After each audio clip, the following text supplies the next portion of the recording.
जब हम बिजली की बात करते हैं तो एक ऐसा खतरा है जो अक्सर दिखता नहीं, पर वो बहुत बड़ा एक विस्फोटक खतरा है। आज हम इसी के बारे में बात करेंगे, आर्क फ्लैश के बारे में, और समझेंगे कि इससे खुद को कैसे बचाना है।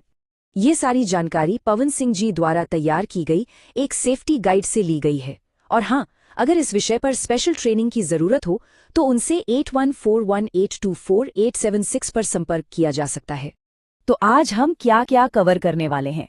पहले समझेंगे कि ये अदृश्य हिंसक शक्ति है क्या, फिर इसके भयानक परिणाम देखेंगे। उसके बाद हम 3 सुरक्षा कवचों की बात करेंगे। पहला है प्लानिंग, दूसरा गियर और तीसरा सही एक्शंस। और आखिर में अगर हादसा हो जाए तो उन चंद सेकंड्स में क्या करना है।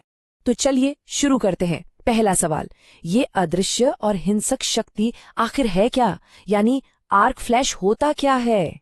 सीधे शब्दों में कहें तो आर्क फ्लैश बिजली का हवा के थ्रू होने वाला एक अचानक जबरदस्त विस्फोट है। इसको मामूली सी चिंगारी मत समझिएगा, ये एक पावरफुल धमाका है जिससे बेइंतहा गर्मी, आंखें चौंधिया देने वाली रोशनी और बहुत ज्यादा प्रेशर पैदा होता है। और यहाँ एक नंबर है जो आपके होश उड़ा देगा, 19,000 डिग्री सेल्सियस। जी हाँ, एक आर्क फ्लैश का टेम्परेचर इतना ज्यादा हो सकता है, ये सूरज की सतह से भी ज्यादा गर्म है। जरा सोचिए, इसकी चपेट में आने का मतलब क्या हो सकता है। पर ये होता कैसे है, सवाल तो यही है। अक्सर इसके कारण बहुत आम होते हैं, जैसे इक्विपमेंट का फेल हो जाना, इंसुलेशन का खराब होना, या पैनल में थोड़ी सी धूल या नमी का आ जाना। यहाँ तक कि हाथ से गलती से गिरा हुआ एक छोटा सा टूल भी इतने बड़े हादसे को अंजाम दे सकता है। चलिए अब बात करते हैं इसके परिणामों की।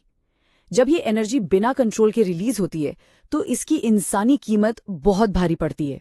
इसके असर सच में तबाहकुन हो सकते हैं। गंभीर जले हुए घाव, स्किन का ऐसे हालत में आना कि ठीक ही न हो पाए, उस धमाके से आंखों की रोशनी चली जाना या सुनने की शक्ति खो देना, और हाँ, बिजली के झटके या आग लगने से मौत तक हो सकती है। तो सवाल ये है कि इस खतरे से बचें कैसे। इसके लिए हमारा पहला सुरक्षा कवच है प्लानिंग, क्योंकि सही तैयारी ही किसी भी बड़ी आपदा को होने से रोक सकती है। अब प्लानिंग का मतलब क्या है। सबसे पहले काम शुरू करने से भी पहले आर्क फ्लैश रिस्क असेसमेंट करना, फिर बिजली के पैनलों पर वार्निंग लेबल्स लगाना, तीसरा एक सेफ दूरी बना के रखना, और चौथा हमेशा सही इंसुलेटेड और रेटेड टूल्स का ही इस्तेमाल करना। ये सब एक सिस्टमैटिक सेफ्टी प्रोसेस का हिस्सा है। अब आते हैं हमारे दूसरे सुरक्षा कवच पर, सही गियर, यानी पर्सनल प्रोटेक्टिव इक्विपमेंट, जिसे हम पीपीई भी कहते हैं। ये एक वर्कर और उस खतरे के बीच एक बेहद जरूरी ढाल का काम करता है। इसमें क्या क्या आता है। आर्क रेटेड, आग से बचाने वाले कपड़े, लेदर प्रोटेक्टर्स के साथ इंसुलेटेड ग्लव्स, फेस शील्ड और आर्क फ्लैश हुड, और हाँ, सेफ्टी शूज और हार्ड हैट्स। हर एक चीज का अपना एक खास मकसद है, जान बचाने के लिए। और अब आते हैं तीसरे और आखिरी सुरक्षा कवच पर, हमारे एक्शंस, यानी काम करने का सही तरीका। वर्क जोन में सेफ प्रैक्टिसेस फॉलो करना सबसे जरूरी है। तो सबसे इम्पोर्टेंट चीज क्या है।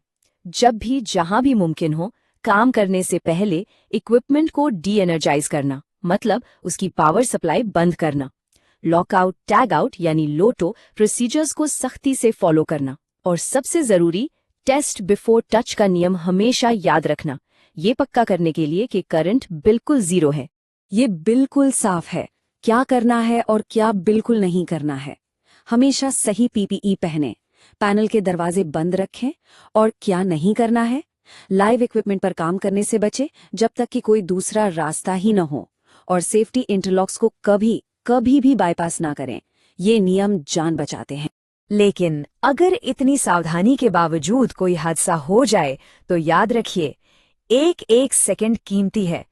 ऐसे हालात में तुरंत एक्शन लेना बहुत जरूरी हो जाता है, और इसका प्रोसेस भी बिल्कुल साफ है। पहला कदम, फौरन काम रोकें। दूसरा, जलने और शॉक के लिए फर्स्ट एड दें। तीसरा, इंसिडेंट की रिपोर्ट करें। और चौथा और सबसे जरूरी, हादसे की जड़ तक पहुंचें, उसकी जांच करें, ताकि ऐसी गलती दोबारा कभी ना हो।